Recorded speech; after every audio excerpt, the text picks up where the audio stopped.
الجدة دي كان عندها مقص وكانت بتعامله كأنه حيوان أليف، ولما ما كانش يقطع كويس كانت تزعل شوية وتخليه يتدرب على الخطوط المتقطعة، ولو عمل شغله صح كانت تشكره بكلمات لطيفة. أول ما دخلت المطبخ المقص بقى كأنه عنده أفكار لوحده، وبدأ يبص على العلامات حوالين الجنينة وابتدى يقص في كل حاجة قدامه لحد ما الجنينة المرتبة بقت ملخبطة. بكرة خيط شافت اللي بيحصل وخافت، والجدة كانت جوه البيت بهدوء بتشرب الشاي وبتاكل البسكويت.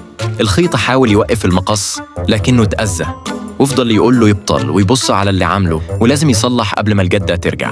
بكرة الخيط جريت تساعده، وبالحظ الجدة اتشغلت وهي بتتفرج على صورة، فكان عندهم وقت بسيط يصلحوا الدنيا. وقبل ما يخلصوا بلحظات الجدة خرجت واتصدمت من المنظر لأن كل حاجة كانت اتغيرت. المقص والخيط وقفوا قلقانين ومكسوفين، لكن الجدة ما زعلتش، ابتسمت ابتسامة دافية وقعدت تكمل شرب الشاي. ومحدش كان يتوقع إن الغلطة دي تخلي شكل البيت أحلى من الأول.